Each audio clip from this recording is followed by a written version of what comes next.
Hello, everyone. Wonderful to see all of you here today with us. It's good to have you here. I'm Pastor Matt Tarr, pastor teacher here at High Point, and we're thrilled that you were able to attend and join us with Darrell and Virgil. Virgil got in, I think, at about 1:30 last night, so flew in from Texas. So he'll be joining us in a little bit, and Pastor Greg is going to come in just a moment here and give you some housekeeping items and hospitality items for you.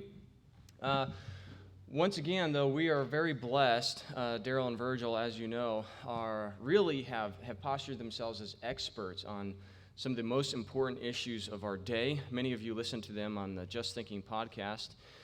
We have a bookstore that is on its way.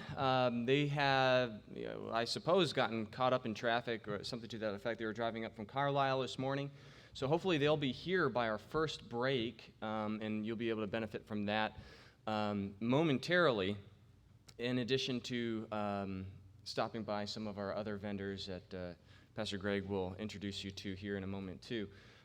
We're very glad to be able to host this on behalf of High Point Baptist Church and High Point Classical Academy, a new ministry that our church is seeking to start up. You can stop by our table over here to find out how you might be able to help us with that, and certainly be praying for that important ministry as we seek to recover education in the state of Pennsylvania through a biblical worldview. We have a very intimate setting here this morning. We anticipated maybe 200, 250, but because of the politically sensitive nature of the subject, we were blocked in just about every advertising medium that we could do. So you are the fortunate few, the elect, the called of God. And you get to benefit because it's not often that Darrell and Virgil get to be in a setting such as this where they get to interact with you so personally. So, that being said, I'll invite Pastor Greg to come and give you a few of our housekeeping items.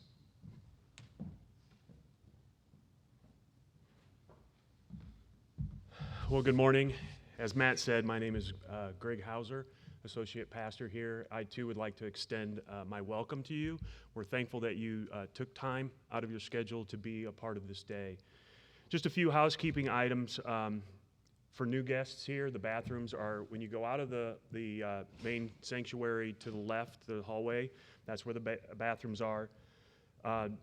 We are going to have some breaks, and there's coffee, and there's going to be drinks and snacks. Feel free to help yourself with those. And then at lunchtime at noon, off to your right, my left, outside these doors, there's some tables set up. So if you want to sit down and mingle just right outside of this door, feel free to. But then across the parking lot, next to our pavilion, we've set up a tent, and we have catered Mission barbecue for this afternoon's lunch. Feel free, as soon as that lunchtime bell hits, Virgil will be the person keeping you between lunch and ending his message and lunch, so we'll make sure he hits the noontime bell. Now, one of the things that you're going to notice in your bag that you received is an index card. And when we come back from lunch, we're going to have an opportunity to do a question and answer with Darrell and Virgil. So the index card that's in your welcome bag is your opportunity to write down a question that you might have for these guys. And if you would, where you guys registered at the Welcome Center, there's a little box that has a label on it for the questions and answers. Just drop it in there, and Matt and I will be collecting those questions, aggregating them together, similar ones, so that will give us our opportunity to ask some question of these guys. So please don't forget to do that. Matt had already mentioned one of our tables over here is High Point Classical Academy. One of the reasons why we felt an important need to start that ministry is because of critical race theory and what is going on in our educational system that is beyond repair. Please stop by there. We also have, there's a strong influence in this church. Matt and I both graduated from the Master's Seminary. We have the Master's University over here. If you have some people that have any interest in the seminary itself, you could talk to me and Matt. And actually, Gordy back there is another TMS grad. You could talk to Gordy, or Gordon, more officially. Sorry about that. Gordon. Anyway, and then Chris Arnzen, he's going to be here a little bit later when the bookstore guys arrive also. So please take time to interact with those folks, gain some additional understanding from them. It is my pleasure this morning to introduce to you our first speaker and my friend Darrell Harrison. He serves as the Director of Digital Platforms at Grace to You, the media ministry of Dr. John MacArthur, and that's how we know each other. Before I came here, I worked almost 10 years there, and he and I are good friends because of that opportunity to work for Pastor MacArthur. In his role at Grace to You, Darrell is responsible for overseeing the ministry's digital and social media strategy. He started a personal blog called Just Thinking for Myself, which as of August 2022 has more than 75,000 subscribers. And then he's also the lead host of the Just Thinking podcast with Virgil that we'll meet later today. One of the most influential long-form Christian podcasts, which means that it's not 30-minute snippets. It's more like 3 hours, 30. So long-form means long-form and deep. And it's called Just Thinking because you got to put your thinking caps on to digest and work through and understand the issues that are being addressed here. And with more than 5.2 million episode plays since its debut in December of 2017. So more than 5 million episodes. That's amazing. Darrell is a 2013 fellow of the Black Theology and Leadership Institute at Princeton Theological Seminary in Princeton, New Jersey. He's also a 2014 graduate of the Theology and Ministry program at Princeton Theological Seminary. And he's currently in the final phase of being a biblical counselor, certified through the Association of Certified Biblical Counselors. Darrell and his wife Melissa is here with us, so please introduce yourself to her also, sitting in the front pew. We're thankful that she could make the trip. They're originally from Atlanta, Georgia, but currently reside in Santa Clarita, California. They have 3 adult children, Colin, Naomi, and Yasmin, each of whom resides in Georgia still. Darrell is a sought-after speaker, particularly on matters of cultural apologetics, such as critical race theory, Black liberation theology, and biblical view of race and ethnicity. So most of that I read was his deal. I'm just going to add one additional thing. Because we work together at Grace to You, there was a little workout facility there. And one of the joys that I had with Darrell is that I'd be in there working out, and he'd be on the treadmill busting his move, and he would have headphones on with Toto. So I had an opportunity to hear the song Africa sung on a regular basis, and it crossed my mind that as he was coming up here, we really should be having the Toto Africa being played as he starts coming up. So maybe if we could make a special request, you give us a short version of a little bit of Toto, and he also liked playing air drums while he was doing it too. So on the treadmill, I'm trying to work out, and I'm getting air drums and Toto Africa. That's my part of the bio. It truly is a pleasure that he's here with us today. He's a wonderful, dear friend, and I think you're going to benefit greatly from the message he's going to bring to us. Darrell, if you would, please come on up.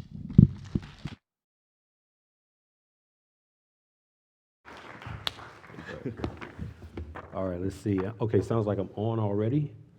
You guys can hear me okay? I didn't know Greg was going to add that last part. But let me go ahead and check you, Greg. Toto is my favorite band. Favorite band of all time. Probably one of the biggest Toto fans you'll ever meet. Great fan of those guys. But yeah, he's right. True story. I miss those moments, Greg. You're not there anymore. Well, good morning. Thank you all for coming out. We appreciate you guys coming out. Virgil's on his way. He'll be here shortly. But as we're here on business, let me get right to it. Here to talk with you this morning about critical race theory from a biblical worldview. I've titled this message, The Interconnectedness of Critical Race Theory and Marxism. The Interconnectedness of Critical Race Theory and Marxism. And you may be curious as to, well, Darrell, why'd you title it that? Well, because one of the first things you'll hear from a critical race theorist apologist is that critical race theory has nothing to do with Marxism. Well, I'm here to debunk that. Critical race theory has everything to do with Marxism. Everything. So that's why I titled this message that way. And hopefully by the time I'm done, you'll have a clearer understanding of why those two ideologies are connected.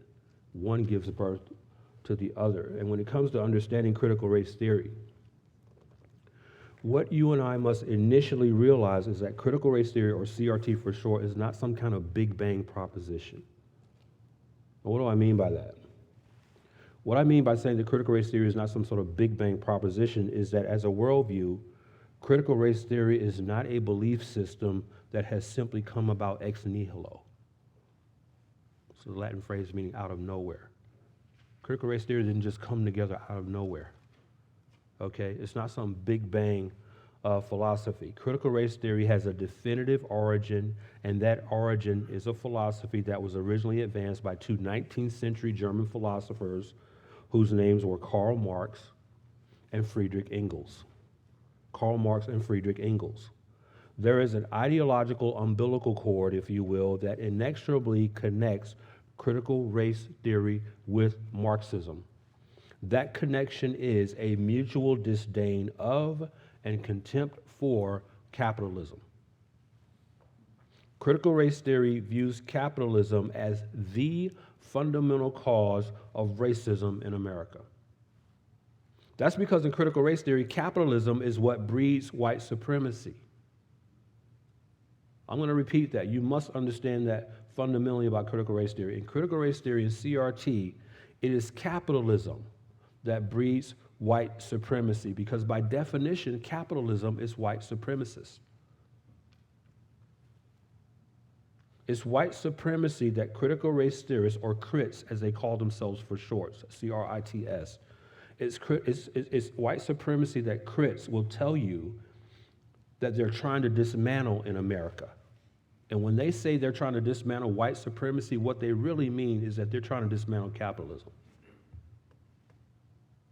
Like Marxism, critical race theory is fundamentally a philosophy of class struggle. And if you know anything about Marxism, you know that that is inherently what Marxism is about. I'll talk more about that later. Marxist professor Dr. Epifanio San Juan Jr. expresses that idea, the idea that critical race theory is fundamentally a philosophy of class struggle. Dr. Epifanio San Juan Jr., in a white paper published in the Michigan Journal of Race and Law in 2005 titled From Race to Class Struggle, subtitled Re-Problematizing Critical Race Theory, says this, quote, "A first step in renewing critical race theory is simple to state but difficult to execute. We must begin with the concept of class as an antagonistic relation between labor and capital, and then proceed to analyze how the determinant of, quote, race, unquote, is played out historically in the class-conflicted structure of capitalism and its political and ideological processes of class rule," unquote. So there you have it in his own words. Dr. Epifanio San Juan Jr. is saying that capitalism is a class-conflicted, antagonistic, hierarchical sort of caste system that critical race theory can be used to dismantle. One of the benefits I get from giving this message to people like you is that I get to quote you from Marxists themselves. So you're not going to hear Darrell give his opinion. I'm going to quote you from first sources. Critical race theorists, apologists themselves, who are going to tell you what they think about this. Now, I want you to understand that when Dr. San Juan says that critical race theory can be used to, quote, analyze, unquote, how the determinant of race is played out historically in the class-conflicted structures of capitalism, by analyze, he doesn't mean that in the sense of engaging in an objective, unbiased, impartial critique of society against an objective standard or benchmark of truth and justice. That's not what he's saying when he says we need to analyze. What he and other critics actually mean by analyze is to criticize. That's what the critical in critical race theory means. It means to criticize. In fact, criticize is precisely what the word, again, critical means in critical race theory. It does not mean objectively to analyze. Now, if you and I just as average people were to use the word critical, just in average conversation, I would venture to say we probably default to a definition that applies an objective standard of critique. But in critical race theory, to criticize means you just find something wrong in everywhere you look. I'm going to talk more about that in a second. But we have to exegete that word a little bit. So critical in critical race theory does not mean to objectively assess the culture, to objectively assess history. It means to very subjectively. You span the culture, you span society, and you find something racist about everything. And speaking of criticizing, don't miss that the aforementioned white paper by Dr. Epifiano San Juan Jr. is subtitled Re-Problematizing Critical Race Theory. That word re-problematize is very important to note because critical race theory is innately designed to criticize literally every aspect of Western Judeo-Christian culture, whether it be social, cultural, political, or ecclesiastical. All of you here today, especially if you're white, are racist because there's too many of you here. This is where within Protestant evangelicalism today, all the churches that are being encouraged, shall we say, to become more multi-ethnic are predominantly white churches. Now, if you really want the church to become more multi-ethnic, why aren't you encouraging black churches to do the same thing? You see, that's how one-sided critical race theory is. It's one-sided. We're going to talk about that a little more later as well. So to re-problematize means that they're going to look at the culture through the lens of cultural Marxism so as to invent new problems and revitalize old ones. That's what Dr. Epifiano San Juan Jr. means when he says we need to re-problematize critical race theory. Critical race theory looks back at history. This is what BLM has done. They go back in history and they pick out selectively, subjectively, certain historical realities.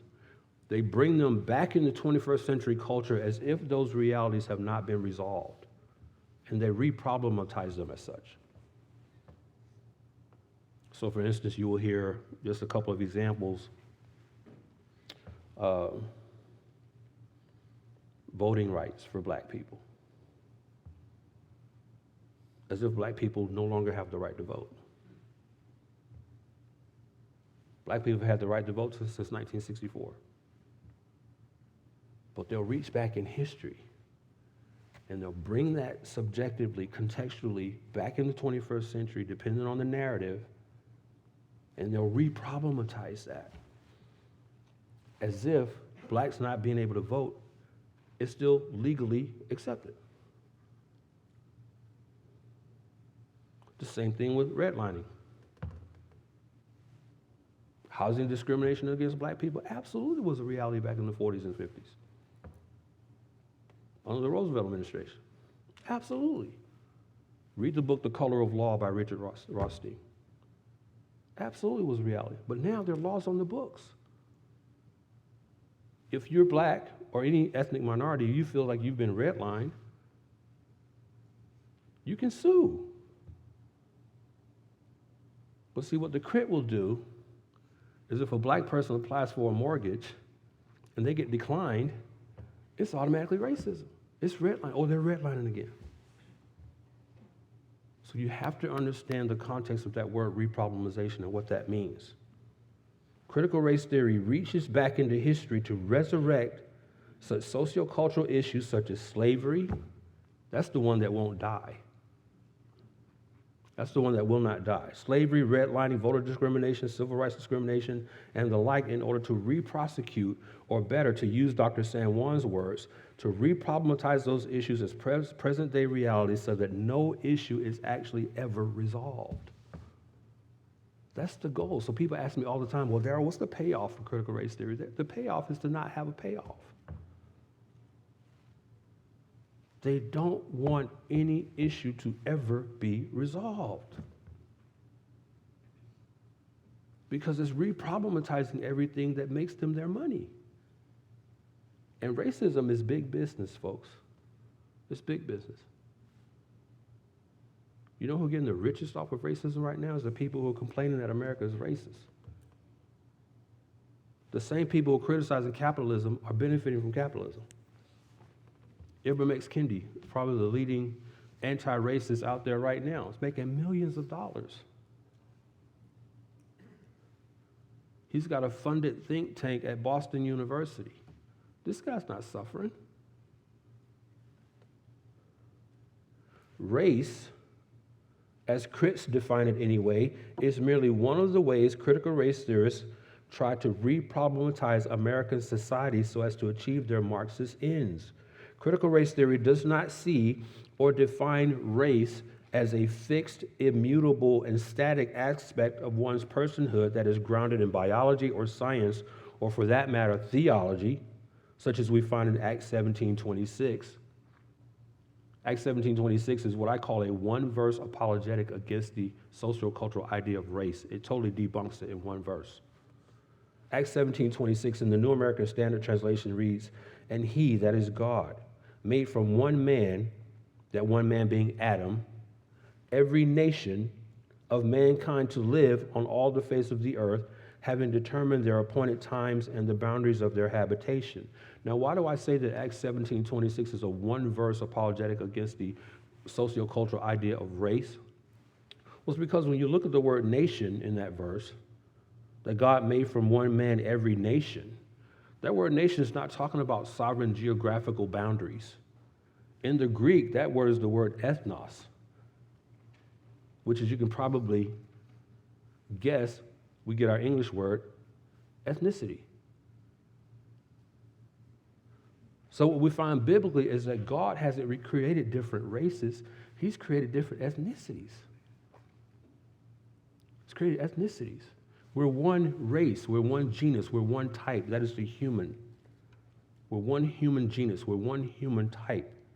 And of that type, God has created from one man different ethnicities. So the proper word is not race, it's ethnicity. Show of hands, quick pop quiz. How many of you have ever been to a restaurant that specialized in racial cuisine? You're getting my point. How many of you have ever purchased a cookbook that specialized in racial recipes? Never. But I bet you have been to a restaurant that specializes in what? Ethnic cuisine. You've read recipes from ethnic cookbooks. Why don't they call them racial restaurants? Racial cookbooks? Because that's not the proper word. It's not the proper term. The proper term is ethnic, ethnicity, ethnicities. That's the proper term. Acts 17:26 is a one-verse biblical anthropology to debunk the idea of races in one verse. I want you to consider that. Consider that truth in light of these words by the late Dr. Robert Walt Sussman, who says this in his book titled The Myth of Race. The Myth of Race by the late Dr. Robert Walt Sussman. Sussman writes, quote, "What many people do not realize is that this racial structure is not based on reality. Anthropologists have shown for many years now that there is no biological reality to human race. There are no major complex behaviors that directly correlate with what might be considered human racial characteristics.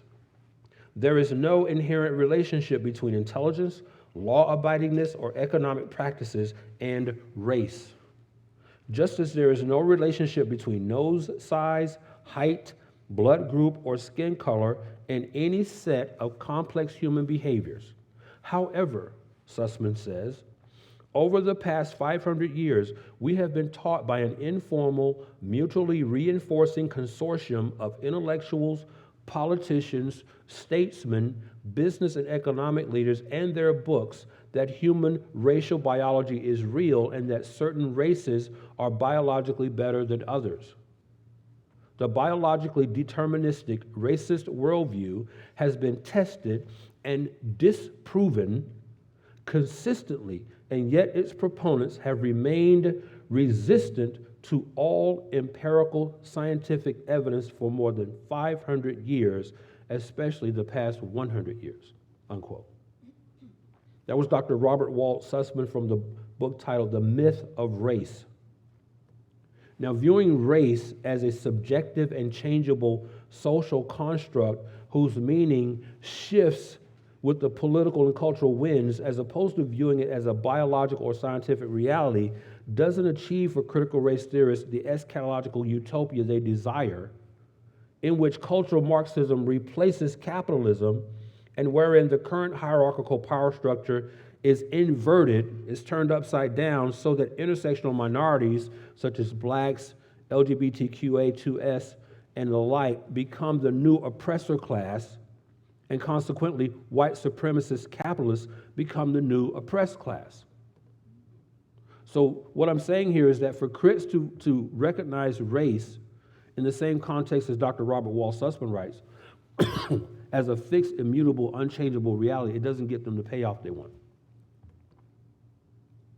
This is why in contemporary social culture, the landscape right now, race can mean anything.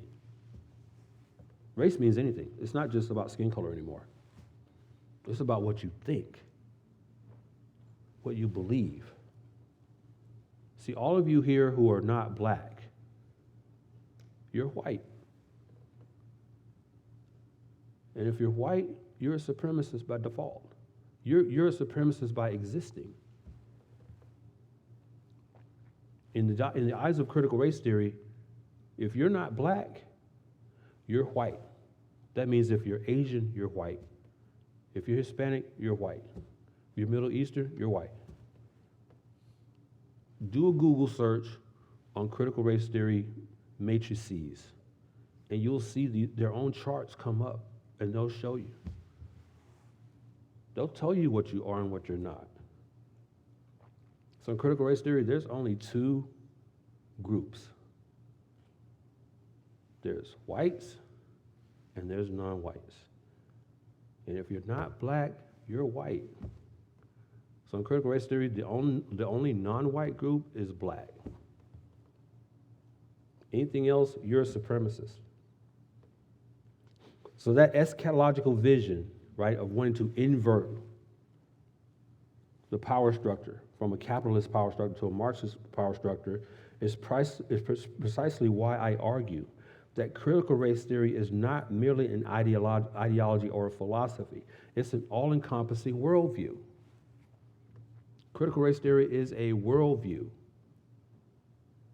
an all-encompassing worldview. Critical race theory, as I've said, I don't know if some of you follow me on Twitter or not, but if you have, God bless you, because following me on social media can be a tough deal. But I've told people on social media all the time, critical race theory is coming after everything. Everything. So the big argument, right, is where's critical race theory, how's critical race theory affecting education?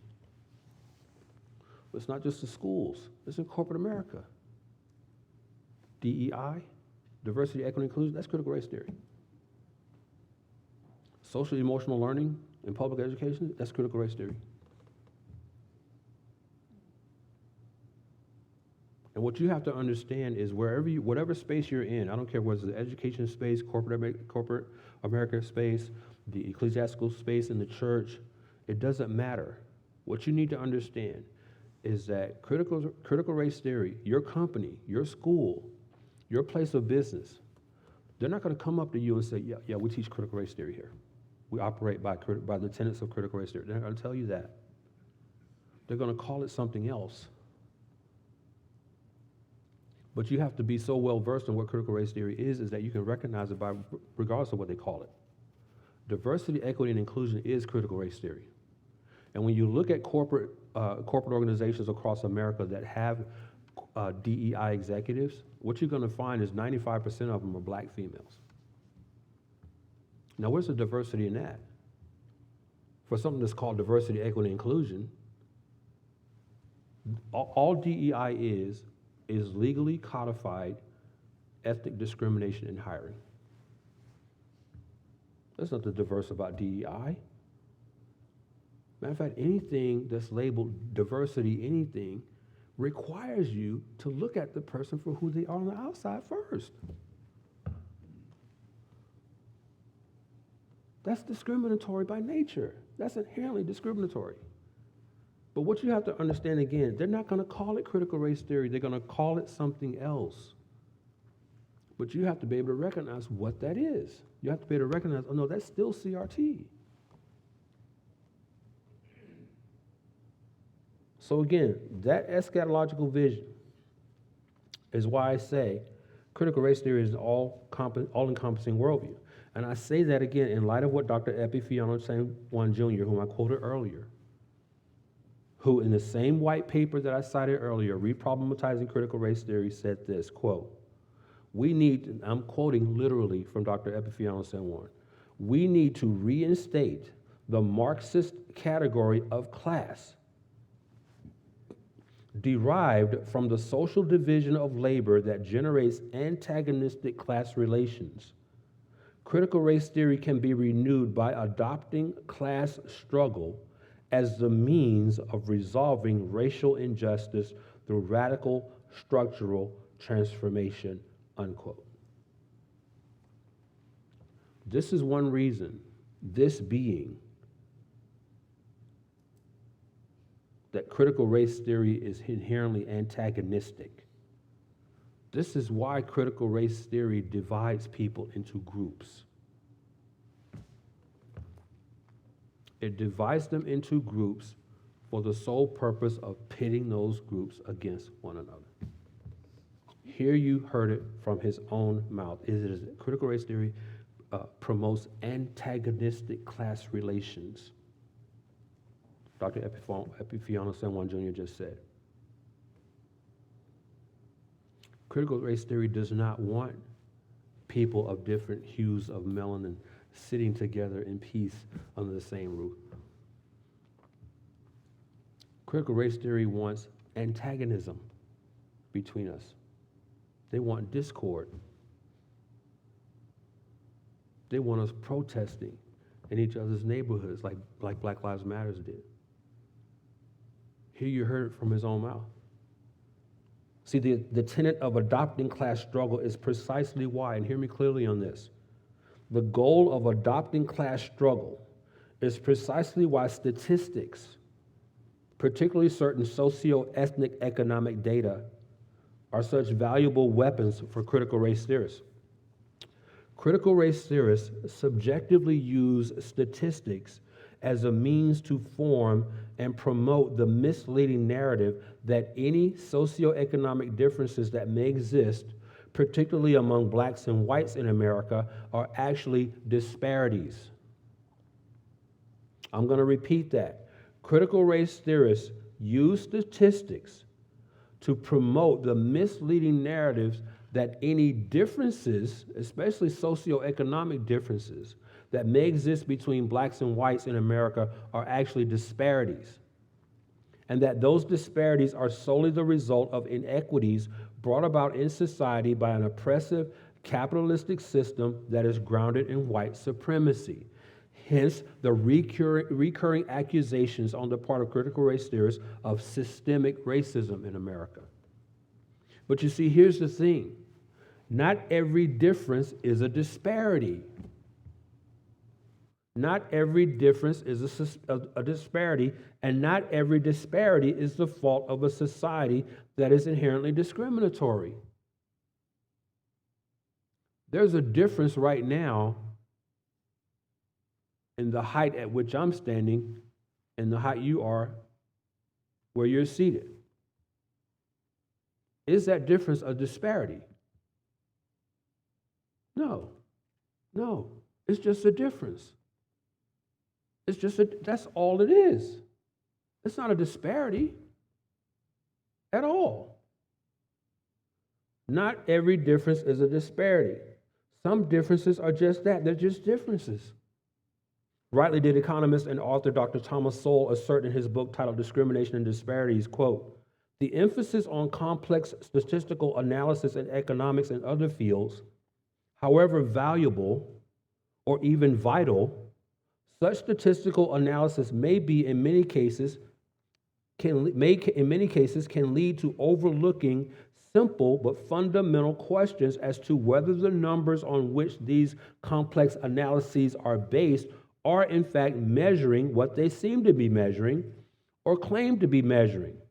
What can be disconcerting, if not painful, are the simple and obvious fallacies that can pass muster in intellectual circles when these fallacies seem to advance the prevailing vision of what is called social justice." Speaking of Sowell, in his book, The Quest for Cosmic Justice, which I encourage you to read, The Quest for Cosmic Justice by Thomas Sowell, he says that envy used to be one of the seven deadly sins until it was renamed social justice. Social justice is fundamentally envy. It's envy. You want a simple definition of what social justice is? There you go. Social justice is envy. Sowell was absolutely right. It used to be one of the seven deadly sins until they renamed it.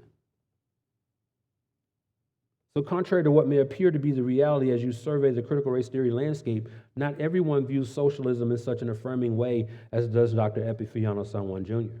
For example, Dr. Chilwe Mbetwa, in his book titled Why Africa is Poor, said this, quote, "Socialism is not adept at finding solutions to serious problems. Its emphasis on collective responsibility over and above individual responsibility rolls over lingering individual capacity to configure self-extricating measures out of crises." In other words, Dr. Mbetwa is saying here, socialism does not allow a person to help themselves. That's what he means when he says self-extricating measures. Socialism prohibits the individual from helping themselves out of their own situations. Continuing to quote Dr. Mbetwa, he says, "In the long term, socialism robs individuals of the opportunity to acquire skills for personal emancipation. Socialism," he says, "socialism struggles when it attempts to function as a propeller of wealth," unquote. But that's what socialism does. Socialism proffers itself as, what Dr. Mbetwa says, a propeller of wealth. But when you analyze socialism objectively and in detail, you have to ask yourself, because socialism is all about redistribution of that wealth. So in socialism, I've always said you need capitalism in order to have socialism. Otherwise, where you're going to get the stuff that you're going to steal from one another to give to somebody else? You need capitalism to produce the stuff that socialism steals.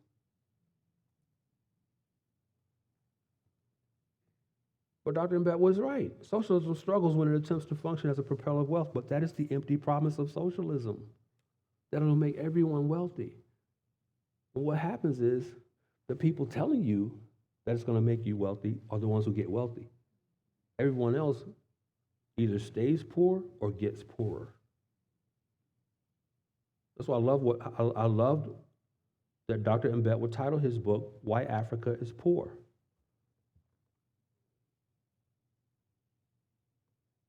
Now you have communist China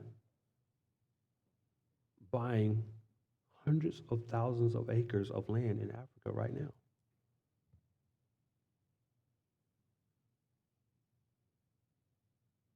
Speaking of socialism, in the book titled Socialism, subtitled The Nation of Fatherless Children, Socialism, the Nation of Fatherless Children, authors David Goldstein and Martha Moore Avery make an important distinction between a Christian worldview and a socialist worldview. And in that book, they write this, quote, Christianity connotes the individual relationship and moral responsibility of man to his Creator, the recognition of God's revelation to man in the person of Jesus Christ, which finds its material embodiment in the Christian church. Socialism and atheism deny the existence of God and his revelation, and so consequently deny the moral responsibility of man to him, that is, to God. Socialism declares his church to be the result of economic conditions, and that its present form will be annihilated with the introduction of the cooperative commonwealth. Cooperative commonwealth, that's another term for Marxism.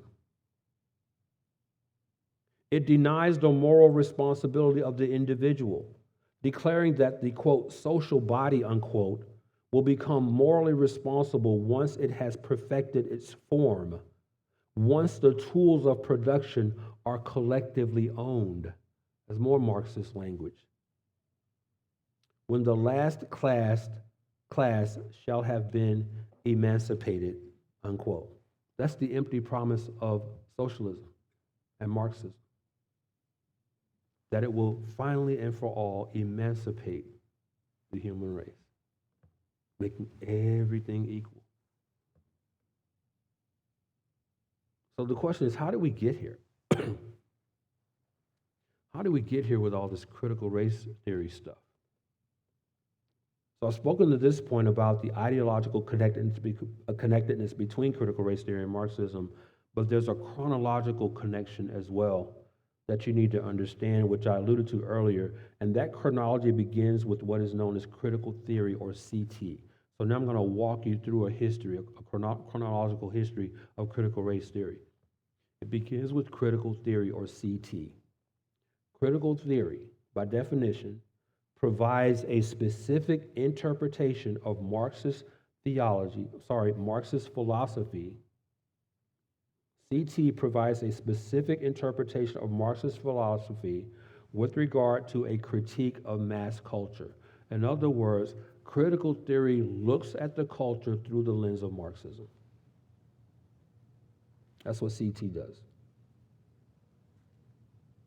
Critical theory, CT, criticizes all aspects of culture through the lens of Marxism.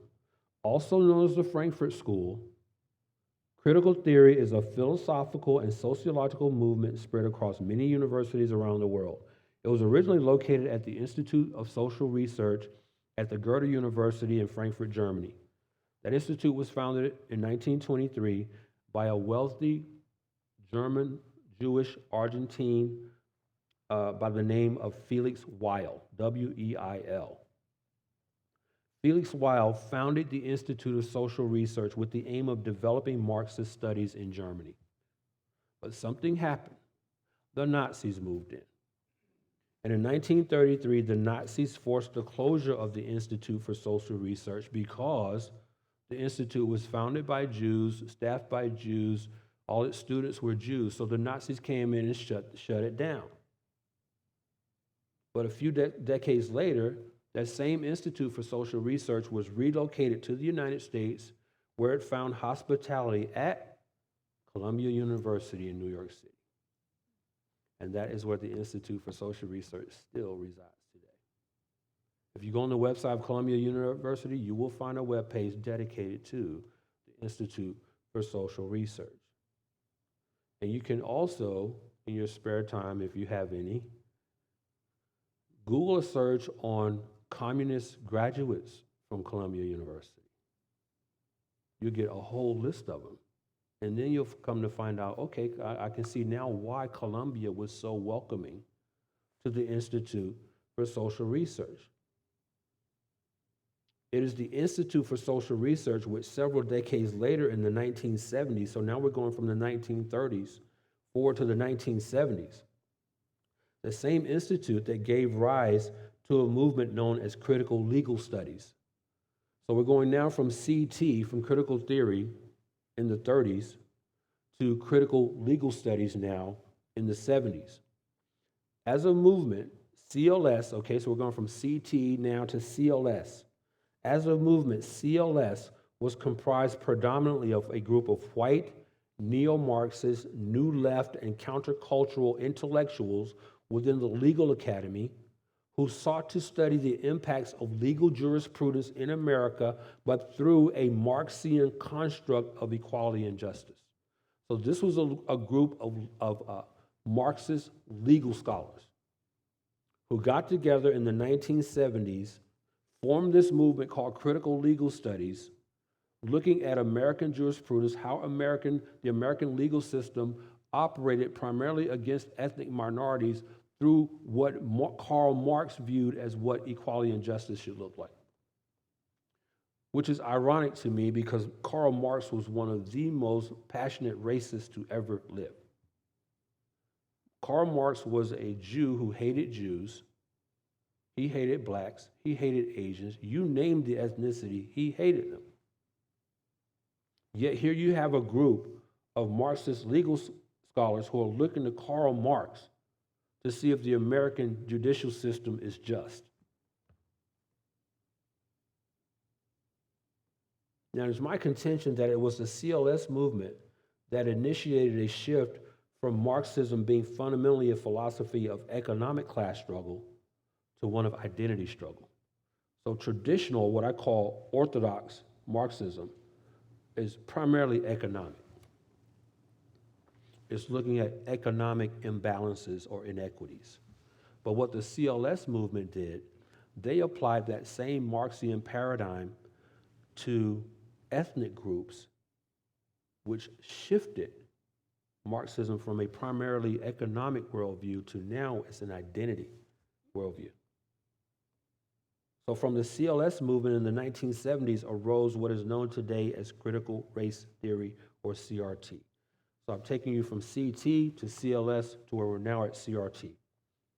Similar to the CLS movement, the CRT movement began with a group of black neo-Marxist legal scholars who met at the University of Wisconsin-Madison in the summer of 1989 with the belief that their predecessors in the critical legal studies movement didn't move the dial far enough to the left for black people in America. So the CRT group at Wisconsin in 1989, they were more radical than the CLS movement was. So they said, no, they weren't content with the victories that the CLS movement had obtained. They weren't content with the fact that blacks had now had the Voting Rights Act, blacks had now had the Civil Rights Act. They weren't content with that. They were even more radical. So here they are getting together at the University of Wisconsin-Madison in the summer of 1989, looking at how can we re-problematize these things.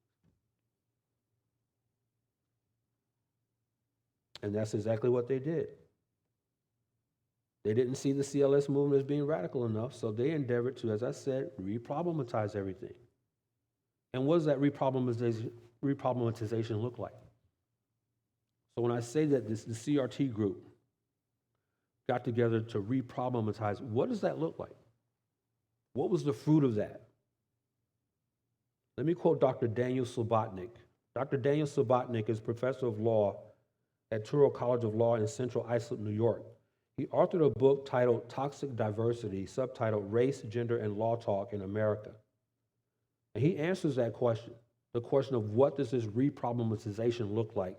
He answers that question in a white paper he wrote that was published in the Cornell University Journal of Law and Public Policy in the spring of 1998. That paper was titled, What's Wrong with Critical Race Theory, subtitled, Reopening the Case for Middle Class Values. And in that paper, in that white paper, Dr. Daniel Subotnick says this, in answering the question of what does this re-problematization look like? Quote, with control of race discourse in their hands, critical race theorists turned their attention away from the legal academy and toward American culture in general. And this they have done with enthusiasm, developing and then applying new methods for the purpose and scouring the broad landscape of American life. They have found race and racism implicated in a terrifying array of institutions and practices. Whites then, as a result, whites consequently stand accused and have remained largely undefended, unquote. Now, what is Dr. Subotnick saying here? What he's saying here, you need to understand this. When he says that critical race theorists have found race and racism implicated in a terrifying array of institutions and practices, he's not saying critical race theorists have found evidence. He's not saying they found objective evidence of race and racial practices in those institutions. He's saying that those people are simply alleging that those institutions are racist. Because in critical race theory, all you have to do is assert it. Say somebody's racist. Say an institution is racist. That's all you have to do. Just say it. All you have to do in critical race theory is point your fingers in any direction and say racist, racist, racist, racist, racist. And it's assumed, it's believed. This is what Dr. Subotnick means when he says, with control of race discourse in their hands. The critical race theories, they control the race discourse. They control the race discussion. This is why people like me and Virgil, who you'll hear from later, we won't get invited on CNN or MSNBC. You won't see us on there. You're going to see them interviewing some holdover from the 60s and 70s, some hippie holdover who's angry at America. They're wearing this huge afro, or they've got their hair braided because they want to look closer to their ancestors in Africa. You're going to see those people because they promote the narrative. They promote the narrative that Dr. Subotnick is talking about here. They control the race discourse. And even among people who look like me, Virgil and I are considered coons, Uncle Toms, sellouts, betrayers of our race, because we refuse to buy into that narrative. We refuse. It's gotten to the point, Virgil and I, we travel all over the country. In most places, we have to have security wherever we go. So whenever you hear the term black community used, it's a myth. It's a myth. I'm talking more about that this afternoon, so you have to come back.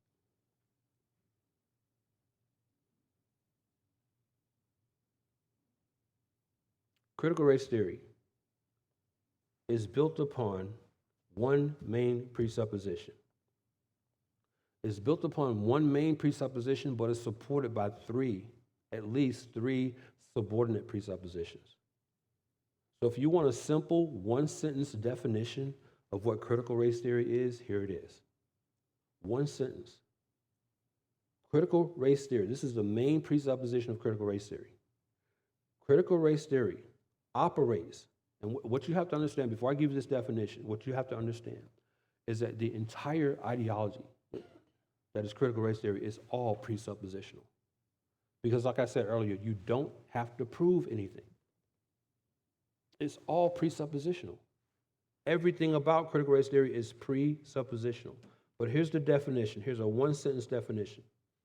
Critical race theory operates under the presupposition that racism is the normal, common, and everyday experience of all people of color in America. That's a one-sentence definition of critical race theory. Critical race theory operates on the presupposition that racism is the normal, common, and everyday experience of all people of color in America. Critical race theory, I'm going to repeat it once more. Critical race theory operates on the presupposition that racism is the normal, common, and everyday experience of all people of color in America. You see, and in critical race theory, only white people can be racist. Only white people. Only white people can be racist in critical race theory. To give you an idea about how that one-sentence definition has been embraced by the culture, the website of the UCLA School of Public Affairs and Critical Race Theory says this on its website, quote,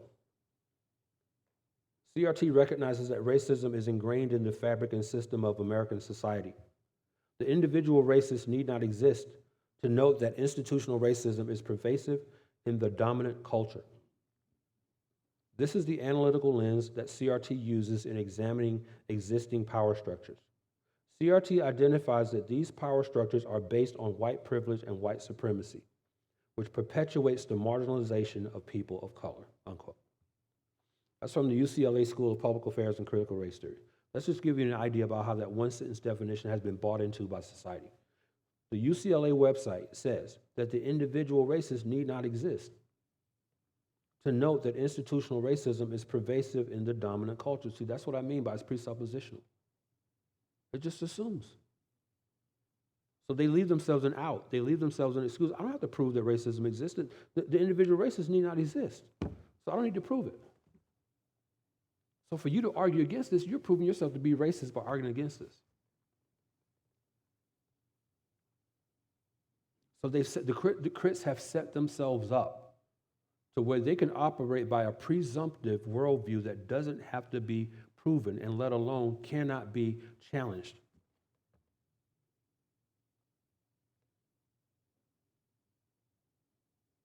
Those words from the UCLA School of Public Affairs and Critical Race Studies accurately frame the main presuppositional thesis of CRT, which is, again, is that race is endemic to every aspect of American life. That is the primary thesis upon which critical race theory makes its money. And as I said earlier, critical race theory is making a lot of people rich.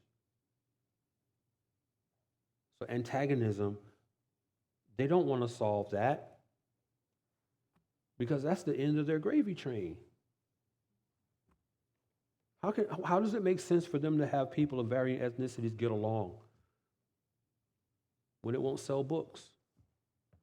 It won't get them invited to speak in the vaunted halls of liberal institutions like Columbia University, New York University, Boston University, Penn University.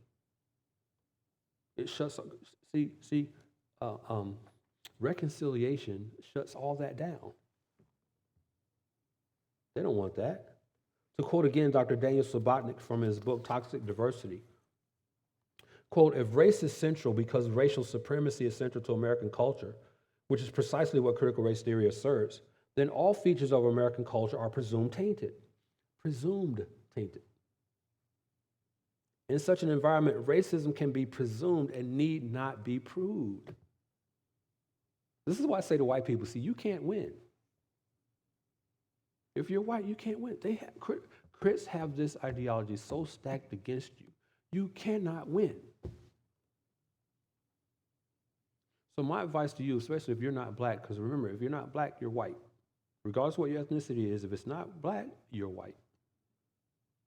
So my advice to every white person, even if you're not really white, but in critical race theory, you are white. Have I confused you with that? My advice to you is that if you're ever in a position where you're in a conversation or discussion with a critical race theorist or anyone who's woke, a BLMer, transhumanism proponent, don't defend yourself against them. Don't waste your time trying to explain to them that you're not racist. They don't care. They do not care. Don't even waste your time trying to defend yourself. Because in that discourse, in that exchange, the only thing they care about is making you feel worthless by daring to even confront them about what they believe. Don't waste your time. Dr. Subotnick is right. In such an environment, racism can be presumed and not need to be proved. They can't win. They can't lose. You can't win. That's precisely why I say, again, if you're white, you can't win. You just can't. Because, again, the only sin in critical race theory is the sin of being white. It's the sin of being white. The Apostle Paul says in 2 Corinthians chapter 5, verses 14 through 16, for the love of Christ controls us, having concluded this, that one died for all, therefore all died. And he died for all, so that they who live might no longer live for themselves, but for him who died and rose again on their behalf. Verse 16, here's the clincher. Therefore, now we recognize no one according to the flesh. Period.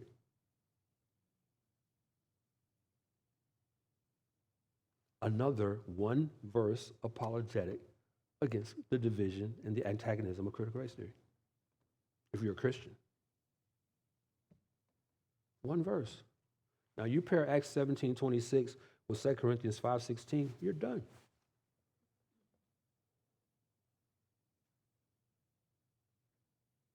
Therefore, now we recognize no one according to the flesh.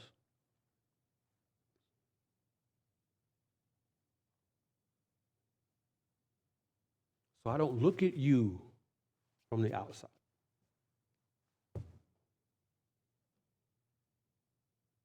You're from the same Adam that I'm from.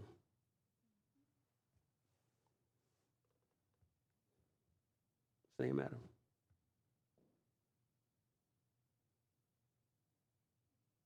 You see, contrary to Paul's exhortation in 2 Corinthians 5, critical race theory recognizes every person according to the flesh. Every person, whether it's his or her ethnicity, their gender, or some other intersectional aesthetic of his or her personhood. Critical race theory recognizes every person according to the flesh. This is why you're coming up with these multi-worded, multi-syllabic, hyphenated characteristics now. So please, and I say this with all due respect, do not refer to me as an African American. Do not.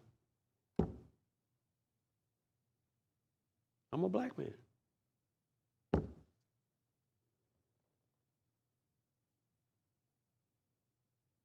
Do not call me African American. I'm not a hyphenated anything.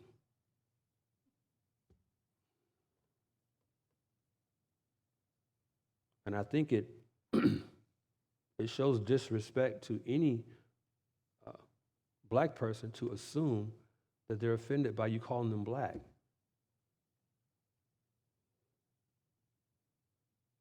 You know, when you look at last 60 years, in the 60s we were Negroes, colored. 60s was colored, 70s was Negro, then the Cosby generation in the 80s. That's where that whole African American thing came from. I'm black.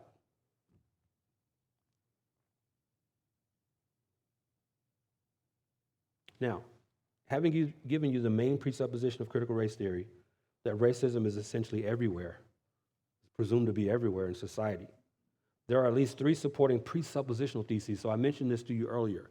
CRT is rooted in one primary presuppositional thesis. That is that racism is the normal, everyday, and common experience of people of color in America. And that one main presuppositional thesis is supported by these three pillars. Number one is what's called the interest convergence theory. The interest convergence thesis. The interest convergence thesis.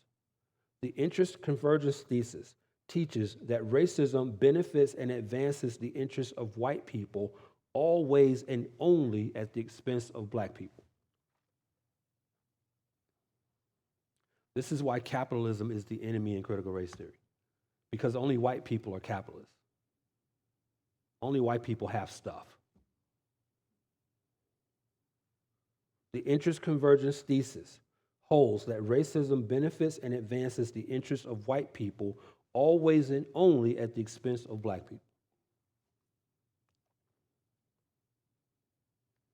So where the interests of white people and black people converge, in other words, white people are always going to do what's best for them. Even if it costs black people. They're going to always do what's best for them. The second presuppositional pillar is what's called the social construction thesis. The social construction thesis. The social construction thesis. The social construction thesis holds that race and races are products of social thought and relation, not fixed biological or scientific realities. Karl Marx believed the exact same thing. This is why race is mutable. This is why race has multiple definitions. It's no longer the skin color anymore. It's no longer only skin color. Race is everything. Race is socioeconomic status. Race is how much you make. Race is what zip code you live in. Race is what church you attend. What you can afford.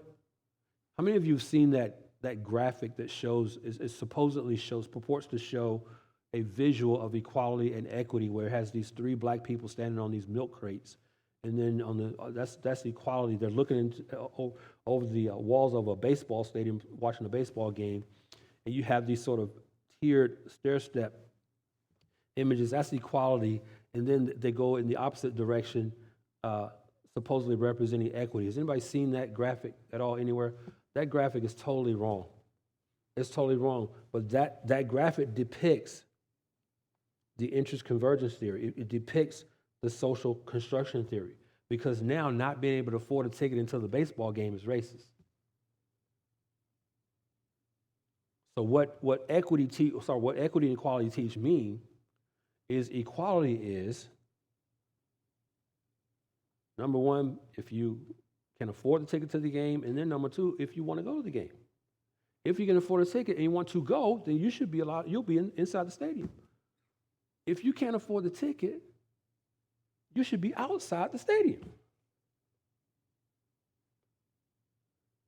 But see, in critical race theory, no, everybody should be allowed to the stadium, whether you can afford to get in or not. And if you can't afford to get in, get in. It's racist.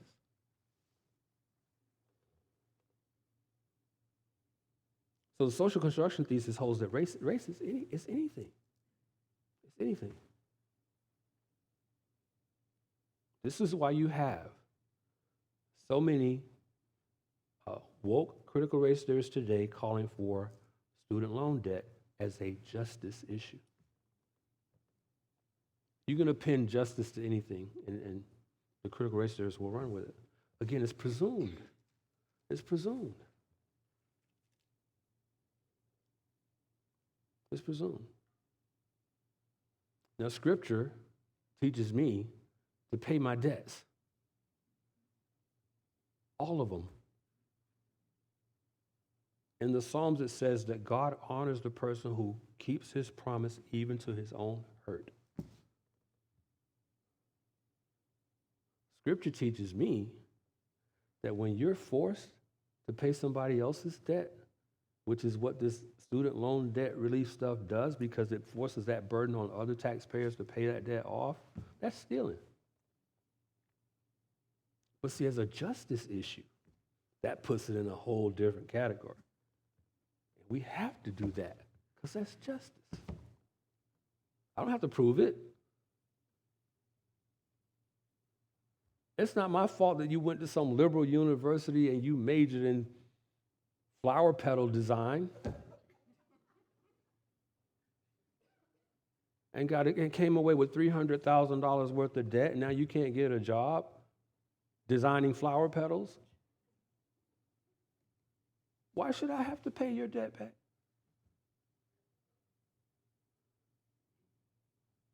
But that's how the interest conversion and social construction, and then this third one, voice of color thesis. Voice of color thesis, or VOC for short. The third pillar is voice of color. The voice of color thesis holds that ethnic minorities are better suited to talk about systemic oppression and injustice and marginalization. In other words, if you're white, you have no right to say anything because you're the problem. You're the problem. So if you're white, you just shut up and listen. That's what the voice of color thesis holds.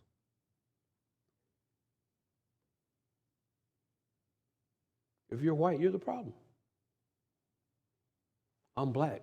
I'm better qualified by virtue of my melanin to speak on what oppression, injustice, marginalization look like and feel like.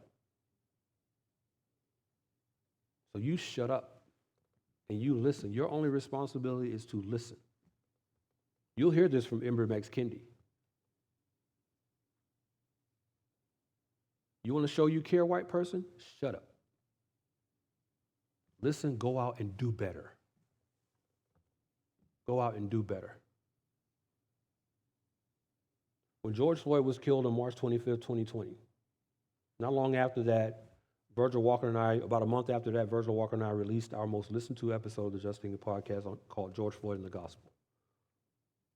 Of the 5.2 million episode plays of our podcast, that one episode accounts for 25% of those listens. Subsequent to that episode dropping, Black Lives Matter pretty much whitewashed their entire website of stuff that we cited in those two episodes that we released.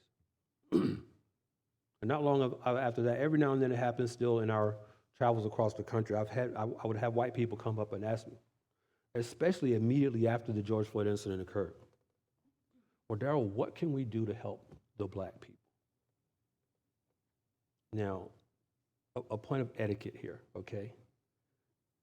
If you're going to refer to black people, never put a preposition in front of it. Don't say the black people. But I got where she was coming from. Didn't take offense at all.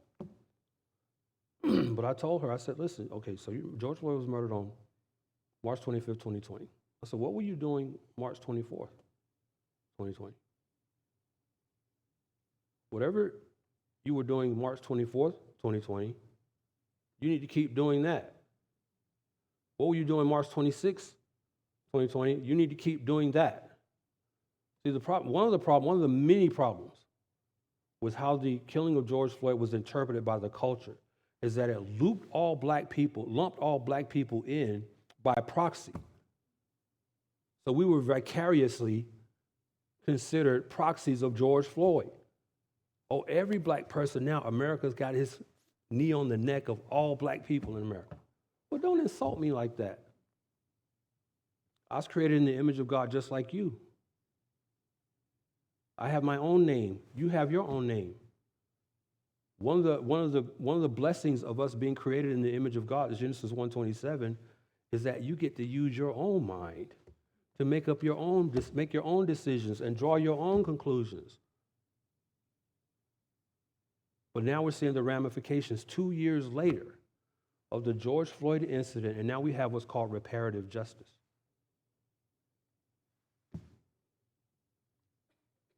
So that now, black person robs a store, don't arrest him. Don't charge him, don't prosecute him. He's just living out his own experiential frustrations of being treated unjustly. Again, it's presumed because he's black. George Floyd was the trigger for all this.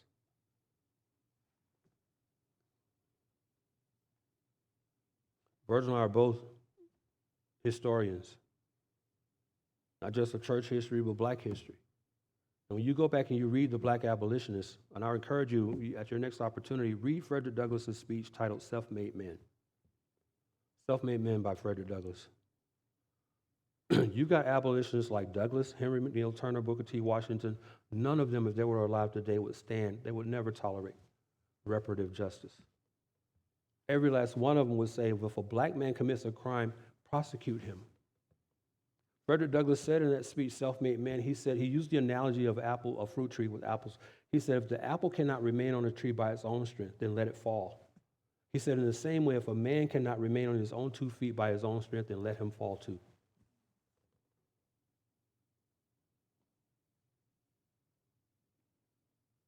See, critical race theory says, well, you have to treat black people differently because of what we've suffered in America.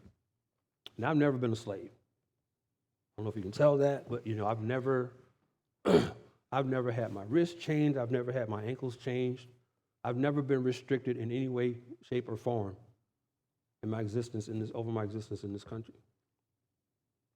But I can tell you this: the person who stands before you right now is a descendant of black slave owners. I have the historical documents to prove this. black and white slave owners running my family.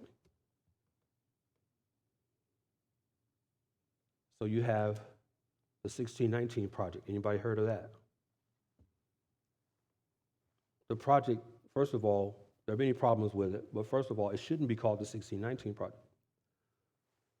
Because when you name it the 1619 Project, it presupposes that was the chronological beginning of slavery in America, but it wasn't. Now, that might have been the year that the first African slaves were disembarked on North American soil in Jamestown, Virginia, sure. But it really should be aptly named the 1618 Project.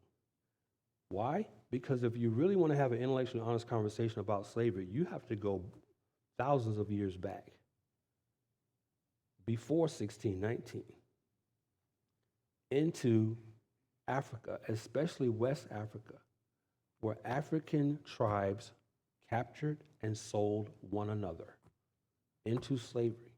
So there would have been no slavery in North America were it not for people who look like me, selling people who look like me, helping those people board those boats by force to go across the shores.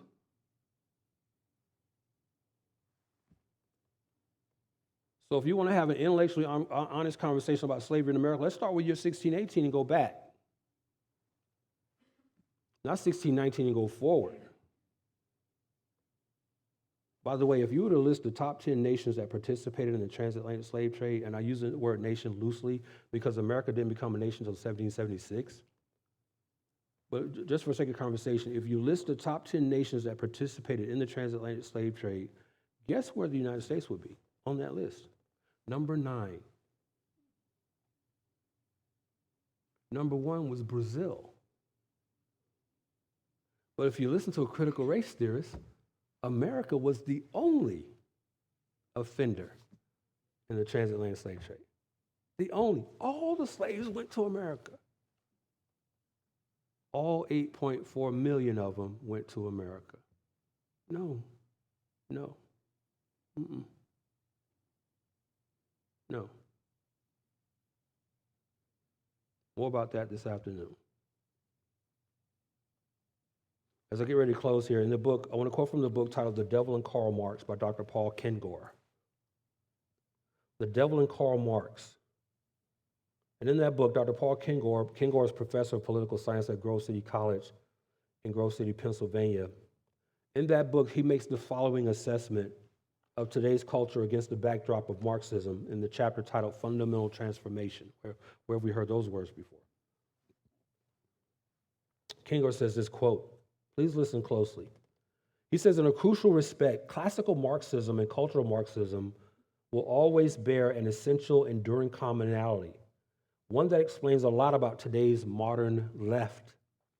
Both classical Marxists and cultural Marxists see history as a series of struggles that divide the world into hostile, antagonistic groups of oppressors and the oppressed. Both seek out victim groups as the anointed group that will also serve as society's redeemer group. The victim group becomes the agent for emancipation and ushering in the new and better world. See, this is why I titled this message, the interconnectedness of critical race theory and Marxism, and why I say critical race theory is eschatological, because it does desire to bring in a new and better world. The Marxists must always then, still quoting Dr. Paul Kengor, the Marxists must always then be on the search for the newest victim class, which in turn must always be made aware of its victimization. Its consciousness must be raised. In classical Marxism, this was simple. The victim group was identified by class economics. It was the proletariat. It was the factory worker. In cultural Marxism, however, this has not been so simple, because the culture is always changing. The victim group is constantly being searched for anew by the cultural Marxists. They are looking less for factory workers than cultural workers. Forget the factory floor. That project failed long ago. The new recruiting ground is the classroom floor. The classroom floor, the campus, the university, the schools. That is where the cultural workers who can usher in the fundamental transformation are being sought and being found. These modern cultural revolutionaries are succeeding magnificently in redefining everything from marriage and family to sexuality and gender. This is where today's Marxists in America and the West are toiling hard. They are working diligently on the cultural front. That is where they are confident that they can finally take down the West and its Judeo-Christian bedrock that Marx and a long line of disciples looked to smash, unquote. And you've seen evidence of that on the news and on social media, where in public schools, these Marxist teachers and administrators have their classroom draped with flags representing every single ideology you can name. BLM flags, the multicolored, multi-striped LGBTQA2S flag. Every single ideology is represented by a flag. It's in the schools. 5 reasons critical race theory is unbiblical. 5 reasons critical race theory is unbiblical, at least for these 5 reasons. Number 1, it's unbiblical because critical race theory categorizes image bearers of God into groups for the purpose of causing division and antagonistic class struggle. It categorizes image bearers of God into groups for the purpose of causing division and antagonistic class struggle. Reason number 2, critical race theory is unbiblical because it imparts sinful motives to certain of God's image bearers solely on the basis of the color of their skin. And as I said earlier, in critical race theory, only white people can be racist. Critical race theory imparts sinful motives to certain of God's image bearers solely on the basis of the color of their skin.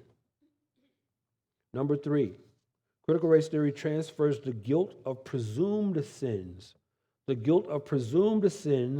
of those from past generations to those of present generations. That's what I call sin by proxy. So if you're white here, you've never offended a black person in real life, but you're guilty by proxy because your ancestors did. Number 4, critical race theory is unbiblical because it is rooted in the sin of ethnic partiality. That's totally against James chapter 2, verse 9. It is rooted in the sin of ethnic partiality. And then lastly, number 5, critical race theory is unbiblical because it promotes materialistic covetousness and envy under the false pretense of justice and equity. It promotes materialistic covetousness and envy under the false pretense of justice and equity. There are more reasons, of course, but those are some of the fundamental reasons why critical race theory is unbiblical. Now, as I close, the question fundamentally that we have to consider is this: is critical race theory compatible with Christianity? That's the question. Is critical race theory compatible with Christianity? I want to answer that question by quoting a passage from an article titled Christianity or Critical Theory by Dr. Eric B. Watkins. Dr. Watkins is senior pastor of Harvest Orthodox Presbyterian Church in San Marcos, California. He published this article in the October 2021 issue of Table Talk magazine, which is published by Ligonier Ministries. So if you're interested in reading this article in its totality, you can get a copy of the October 2021 issue of Table Talk magazine, and you'll find it there. But in the article, Christianity or Critical Theory, Dr. Watkins says this, quote, "Is critical theory's worldview compatible with Christianity? This is an important question. While it may be possible to find Christians who endorse critical theory, it is nearly impossible to find critical theorists who endorse Christianity. This is because Christianity is an overarching system of thought that seeks to define reality and posits objective moral values. According to critical theory, Christianity fosters unsafe ideologies and institutions that perpetuate anti-scientific thought, intolerance for certain sexual behaviors, parochialism, patriarchy, and a punishing authoritarianism for any who do not conform. Pre-Enlightenment Christianity is seen as stuck in the dark ages of intellectual barbarism, and the post-Enlightenment church is viewed as perpetuating colonialism, racism, sexism, chauvinism, and homophobia.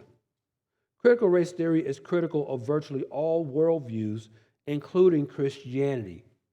Its goal is human autonomy from any objective authority whatsoever, unquote. Again, that was Dr. Eric B. Watkins from his article, Christianity or Critical Theory. Now, I want to wrap up with addressing what is the goal of critical race theory in public education. What is the goal of critical race theory in public education? I want to quote to you, I want to leave you with this. I want to quote to you Dr. Teresa Montano, who heads up a group in, of course, California, called Liberated Ethnic Studies. By the way, ethnic studies is also code for critical race theory. So if you find a school anywhere that has an ethnic, what they call an ethnic studies curriculum, that's critical race theory. Trust me, you need a copy of everything that's in that curriculum, and you will find that. It's critical race theory. Ethnic studies. So be on the alert for that. Teresa Montano of the group Liberated Ethnic Studies. By the way, Dr. Montano is professor of Chicano Studies at Cal State University, Northridge. She said this in a Zoom call with a group of Liberated Ethnic Studies educators last year, 2021, quoting this. So if you want to know what the payoff is, why is there such a fight within public school systems across the country to keep critical race theory out? Here's why. Quoting Dr. Teresa Montano, quote, ethnic studies is more than pedagogy and content. Ethnic studies is about creating change in the community. And what you will see in the lessons that follow are how classroom teachers begin to use critical race theory connected to ethnic studies in a way to empower and to create social justice activists out of our students, unquote.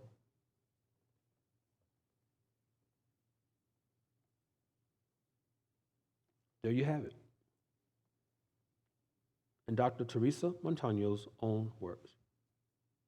This is why, if you have children in public schools that are promoting ethnic studies or social emotional learning, SEL, why you need to be fighting tooth and nail to either keep that stuff out of your child's school or getting your child out. Because the goal is not to educate your children. There is coming a time here in the not so distant future, we're going to be graduating from our public school systems the most uneducated generation in the history of this nation. And you're going to have critical race theory to blame for it. You're going to have SEL to blame for it. You're going to have ethnic studies to blame for it. Because you know what ethnic studies does? When someone like a Teresa Montano says that the purpose of ethnic studies is about creating change, it's about inverting the power structure. It's about making white people the oppressed and making her ethnic group the new oppressors. Never forget that. She said that the goal is to create social justice activists out of our students. Critical race theory is an all-encompassing worldview, one that is steeped in cultural Marxism and that shares the same teleological ends as that which I quoted earlier from Dr. Paul Kincor, namely the takedown of the West and its Judeo-Christian bedrock. Thank you all very much. I appreciate your patience this morning.